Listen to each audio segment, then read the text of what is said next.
2025년 마지막 주일입니다. 마지막 주일 예배를 하나님께 드립니다.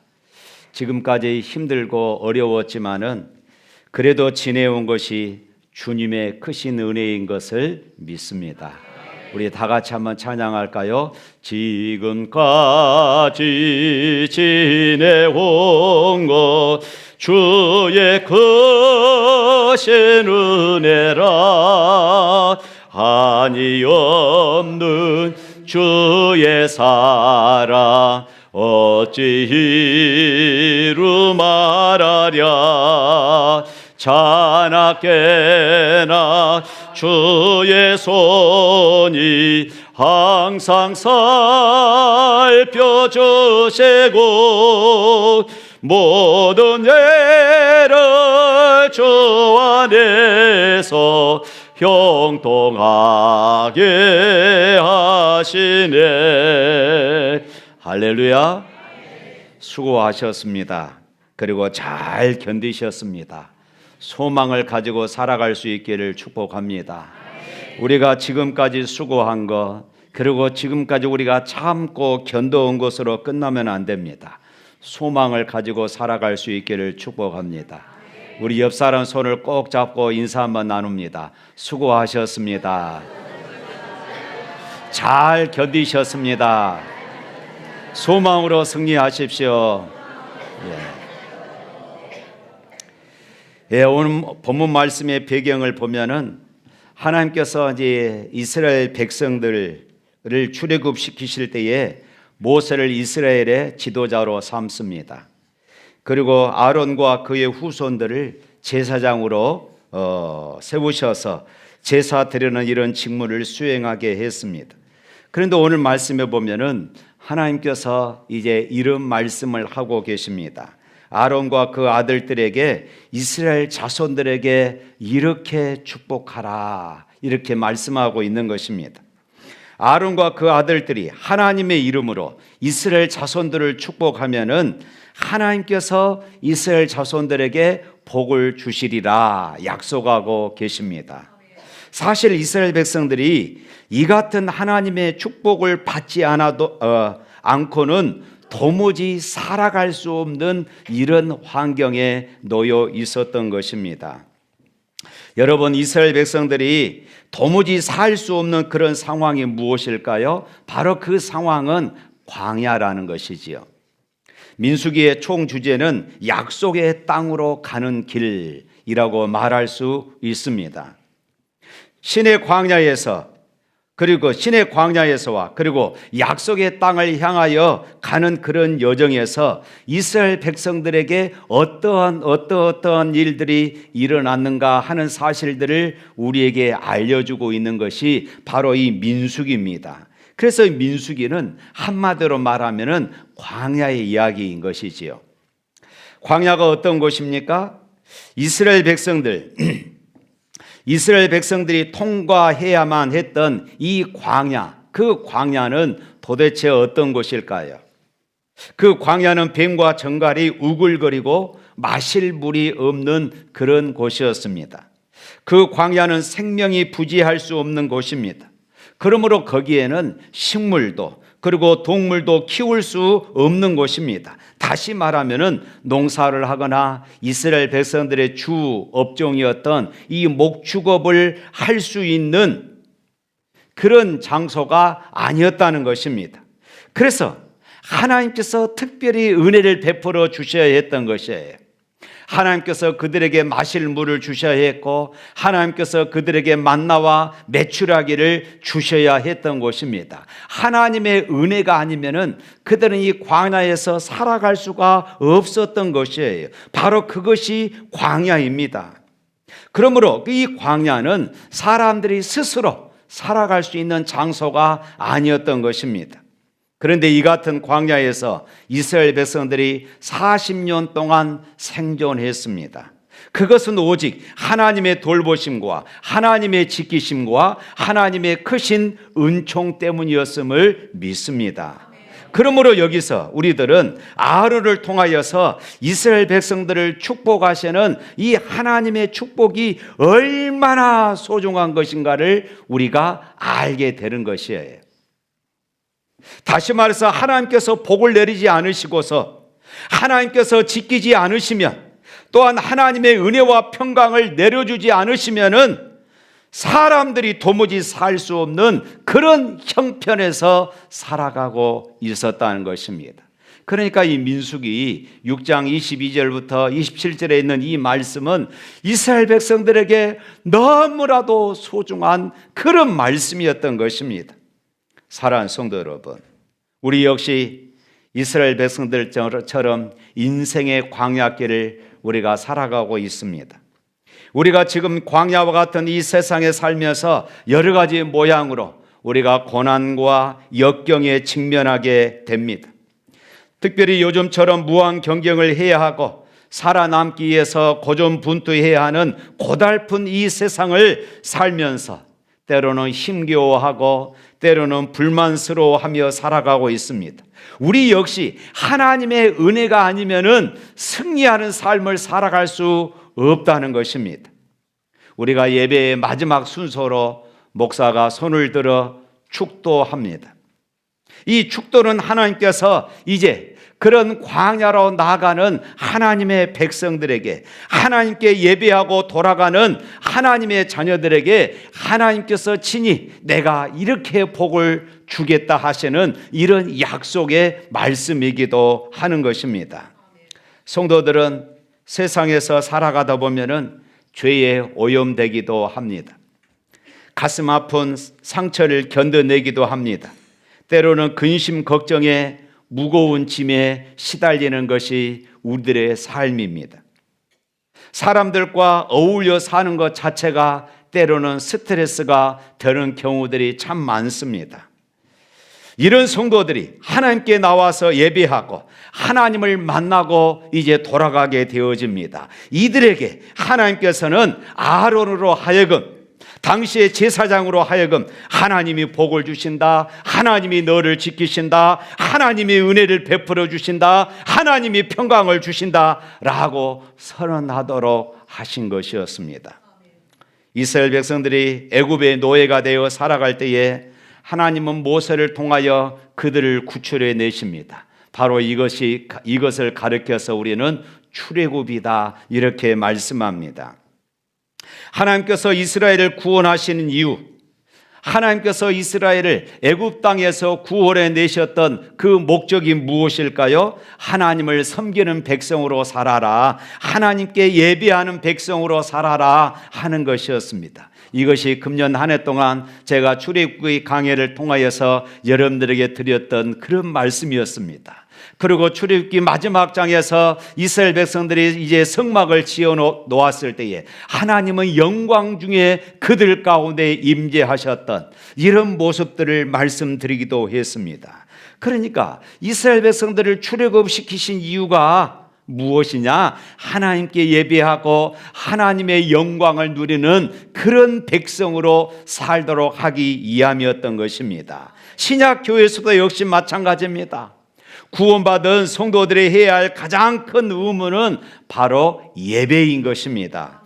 가장 큰 복도 예배인 것입니다. 사업보다도 우선되어야 할 것이 예배임을 믿으시기를 바랍니다. 돈 버는 것보다도 우선되어야 할 것이 예배임을 믿으시기를 축복합니다. 밥 먹는 것보다도 더 소중한 것이 예배인 것입니다.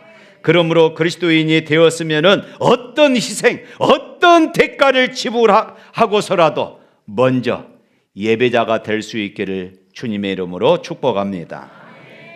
우리 그리스도인들이 예배하고 이제 하나님 앞을 떠나갈 때에 하나님은 천국 가는 그날까지 세상에서 승리하도록 복을 주시는데 바로 그것이 축도다 하는 것입니다.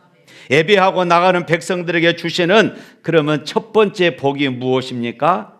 예수 그리스도의 은혜입니다. 이것이 이제 고린도후서 13장 13절에 그렇게 말씀하고 있지요. 여기서 은혜로 번역된 구약 시대의 이 은혜는 헤세드입니다.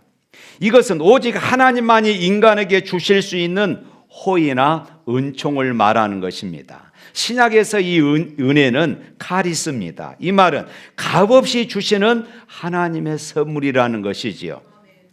그래서 이 은혜는 하나님께서 받을 자격 없는 인간들에게 값없이 거저 주시는 복된 선물이 은혜인 것입니다.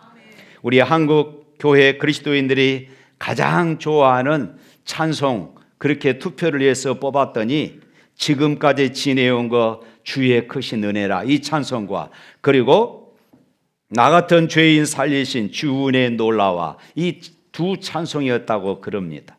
그런데 이 두 찬송 다 주제가 무엇이냐? 은혜입니다. 지금까지 지내온 거 주의 크신 은혜라, 나 같은 죄인 살리신 주 은혜 놀라와. 은혜라는 것이에요. 나 같은 죄인 살리신 이 찬양은 언젠가도 말씀드렸죠. 존 뉴턴의 시입니다. 아프리카에서 흑인들을 잡아와 노예 시장에 파는 이런 일을 했던 선장이었던 것이지요. 그런데 어느 날 이 뉴턴이 노예들을 싣고 오다가 큰 풍랑을 만나고 이제 배가 파손되어서 죽을 지경에 놓입니다. 배 파편에 한 조각을 붙들고 그 자리에서 하나님께 기도하지요. 그때 하나님께서 그의 목숨을 기적처럼 살려주시는 것입니다. 그리고 그는 하나님을 만났습니다. 그 구원받은 은총이 너무나도 놀라워서 그는 그것을 찬양으로 만든 것입니다. 그것이 바로 나 같은 죄인 살리심, 이것입니다. 저주받고 버림받아 마땅한 죄인이 구원받아서 하나님의 자녀가 된 것, 그리고 이제 목사가 되어서 평생도록 하나님의 교회를 섬기며 그런 권리를 가지고 예배당 바닥을 닦으면서 그런 평생 동안 이 찬양을 불렀다고 그럽니다. 우리 또 한번 불러볼까요? 나 같은 죄인 살리시 주 은혜 놀라워 잃었던 생명 찾았고 광명으로 떴네. 할렐루야. 하나님은 예배하고 나가는 하나님의 백성들에게 이처럼 예수 그리스도의 은혜의 복을 부어주십니다. 그래서 항상 하나님이 나를 구원해 주시는 것이에요. 하나님이 나와 함께 하신다. 죄 많은 나를 용서하시고 사랑해 주셨다. 바로 이 감격, 이 기쁨, 이 자신감, 이 은혜를 가지고 세상에서 당당하게 살아가도록 해 주시는 것입니다. 할렐루야. 이 종교개혁자들이 외쳤던 것 중에 하나가 오직 은혜입니다. 오직 은혜. 오직 은혜로 구원 얻는다는 것을 종교개혁자들이 외쳤던 구호였습니다. 우리는 오직 은혜로 구원받아 은혜로 살아갑니다. 지금도 제가 젊습니다마는 지금보다 더 젊었을 때 선배 목사님들에게 묻습니다. 목사님, 어떻게 이렇게 교회가 부흥할 수 있었습니까? 한결같이 이렇게 대답하십니다. 하나님의 은혜이지요. 어떻게 이 연세에 이토록 건강하십니까? 하나님의 은혜이지요. 요즘 어떻게 지내십니까? 하나님의 은혜로 지냅니다. 그런데 이 말씀이 저는 이렇게 대답할 때에 참 목사이니까 이렇게 대답하겠거려니 생각을 했습니다. 그런데 제가 이제 어느 정도 노예 안에서 또 목회자들 안에서 위치에 있다 보니까 이 말이 저절로 나오더라고요. 하나님의 은혜였습니다. 하나님의 은혜였습니다. 하나님이 하셨습니다. 이렇게 대답할 수밖에 없었습니다. 모두가 다 하나님의 은혜이지요. 내가 잘나서 이루어진 것이 없다는 고백입니다. 오늘이라도 하나님이 안 도와주시면은 실패할 수밖에 없는 것이 바로 인생인 것입니다. 그래서 예배자들에게, 예배를 마치고 돌아가는 사람들에게 주 예수 그리스도의 은혜가 있기를 원하노라, 이렇게 복을 선포하시는 것입니다. 두 번째로, 예배하고 예배당을 떠나는 하나님의 자녀들에게 하시는 두 번째 약속이 하나님의 사랑입니다. 주 예수 그리스도의 은혜와 하나님의 사랑이 하나님의 사랑이에요. 그렇다면 나를 사랑하시는 그 하나님은 도대체 어떤 분이실까요? 천지 만물을 창조하신 하나님이십니다. 하늘과 땅 그리고 금생과 내세의 주인이시고 왕이십니다. 여러분, 그토록 높으신 그분이 사랑받을 자격도 가치도 없는 나를 사랑하신다고 말씀하고 있어요. 우리의 삶이 거룩해서, 우리의 삶이 고상해서가 아닙니다. 우리가 학식과 덕망이 높아서가 아닙니다. 그래서 나를 사랑하신 것이 아닙니다. 내가 다른 사람보다 더 기도 열심히 하고 더 헌금 많이 하고 더 헌신 봉사를 많이 했기 때문이 아닙니다. 종교개혁자 누턴은 이렇게 말했습니다. 내가 만약 하나님이라면 이 세상 사람들의 죄악이 너무 추하여 사람들 머리 위에 하늘의 불을 내려 멸하였을 것이다, 이렇게 이야기를 했어요. 바로 그런 인간을 하나님은 사랑하신 것이에요. 요한복음 3장 16절에 그러지요. 하나님이 세상을 이처럼 사랑하사 독생자를 주셨으니. 하나님의 가장 큰 사랑은 독생자 예수 그리스도를 우리에게 주신 것입니다. 로마서 5장 8절에서도 그러죠. 우리가 아직 죄인이었을 때에 그리스도께서 우리를 위하여 십자가에 죽으심으로 하나님께서 우리를 향한 자기의 사랑을 확증하셨느니라. 봐라, 내가 너희를 이렇게 사랑한다. 십자가를 통하여 우리에게 그렇게 보여주신 것입니다. 여러분, 하나님이 나를 사랑해서 나를 좋은 직장을 갖게 하신 것이 아닙니다. 하나님이 나를 사랑해서 여러분 사업이 잘 되게 하신 것이 아닙니다. 하나님이 나를 사랑하여서 아파트 한 채를 주신 것이 아닙니다. 하나님이 나를 사랑해서 예수 그리스도를 보내주신 것입니다. 그분이 내 죄를 지시고 죽으시고 나를 구원하여 주셨습니다. 여러분, 내가 구원받은 그 값이 얼마나 될까요?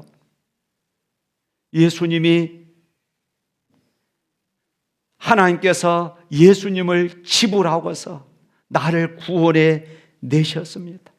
예수님을 지불하고서 나를 사신 것입니다.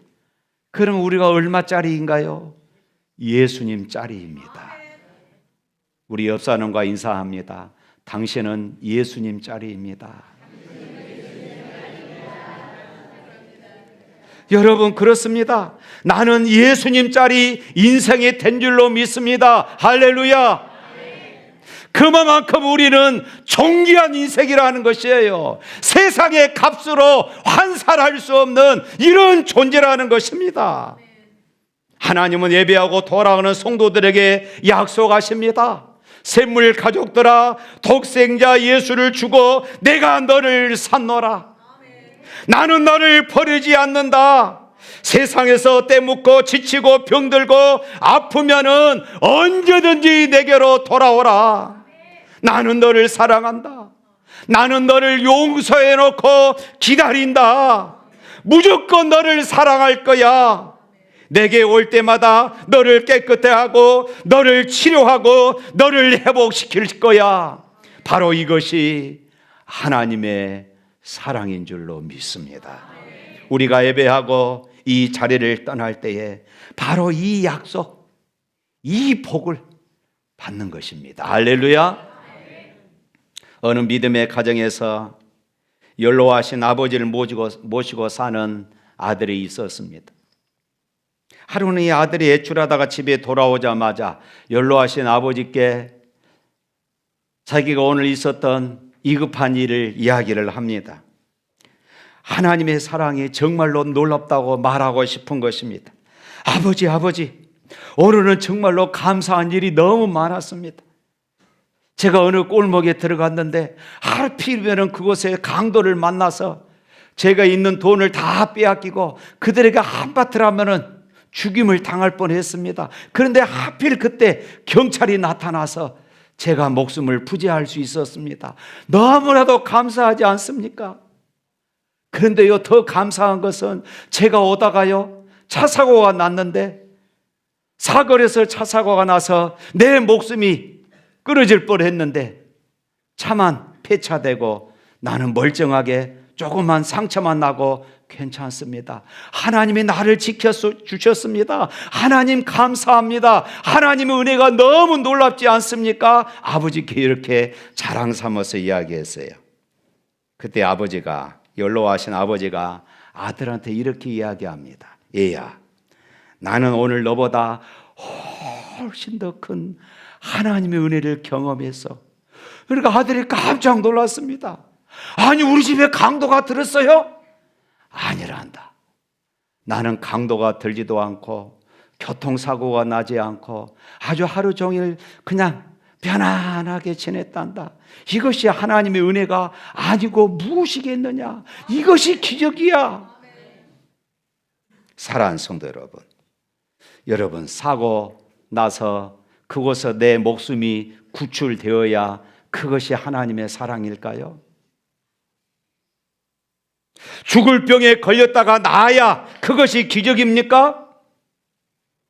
언덕에서 굴러 떨어졌는데 내 목숨이 기적처럼 살아난 것이, 이것이 하나님의 돌보심입니까?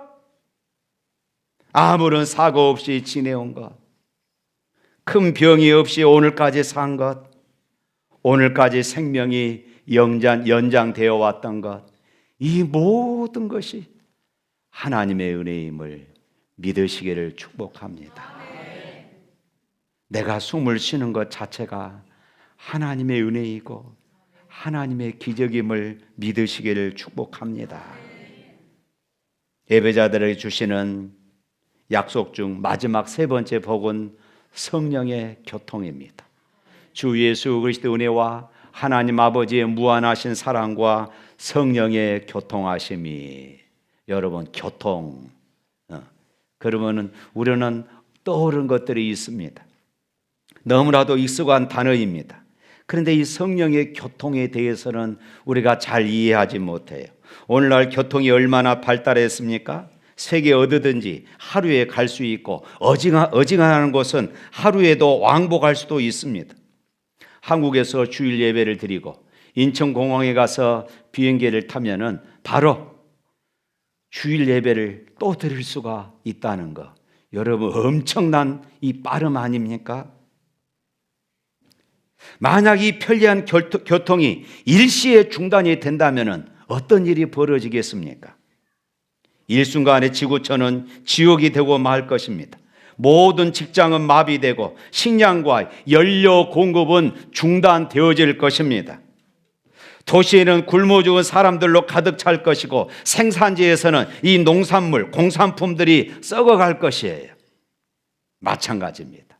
우리 신앙생활에 있어서 이 성령의 교통이 중단된다면 어떻게 될까요? 하나님의 은혜의 통로가 막히고 기도의 벽에서 우리가 부딪혀 돌아오게 되어집니다. 기쁨과 감사는 사라지게 되어지고 모든 은사가 중단되어집니다. 성경을 읽어도 그 말씀이 나에게 아무런 감동을 주지를 못합니다. 예배는 바로 우리 사람들의 침묵 단체가 되어지고 말 것입니다. 이것이 영적인 생지옥이 아니고 무엇이겠습니까? 여기서 이 교통, 성경에서 말하는 이 교통은 코이노이냐, 이것입니다. 그 말은 첫 번째 뜻은 교제, 때로는 서로 교제하고 사귄다는 이런 의미가 있습니다. 그리고 성령님과의 교제, 성령 안에서 성도들과 교제를 의미합니다. 성령의 마음이 우리에게 부어지고 내 마음이 하나님께 전달되어지는 것, 바로 이것이 영적인 교통이고 성령의 교통인 것입니다. 내가 누군가를 위해 기도할 때에 그에게 기도가 응답되어지는 것, 이것 또한 교통이 되는 것입니다. 나의 기쁨이 누군가의 기쁨이 되고 누군가의 슬픔이 내 슬픔이 될 때에 바로 이것 또한 성령의 교통인 것입니다. 우리가 예배와 찬송, 기도에 대한 목마름이 우리 안에 일어납니다. 누군가를 용서하고 사랑할 수 있는 그런 힘이 있습니다. 하나님을 섬기고 교회를 섬기고 싶은 이런 갈망들이 있습니다. 구원받은 감격이 넘치고 그래서 누군가에게 이 구원의 은총을 나누고 전도하고 싶은 이런 열정들이 내 안에 일어납니다. 바로 여러분 안에 성령의 교통이 역사하고 있음을 믿습니다. 그런데 오늘날 신앙생활이 무기력해진 이유가 무엇일까요? 오늘날 교회 안에 복음의 능력을 잃어버리고 신앙의 열정이 식어버리게 된 원인이 무엇일까요? 이 성령의 교통이 깨어져 버렸기 때문에 그렇습니다. 라오디게아 교회에 주신 성령의 말씀이 있습니다. 요한계시록 3장 20절 말씀입니다. 우리 다 같이 한번 읽어볼까요? 볼지어다 내가 문 밖에 서서 두드리노니 누구든지 내 음성을 듣고 문을 열면 내가 그에게로 들어가 그와 더불어 먹고 그는 나와 더불어 먹으리라.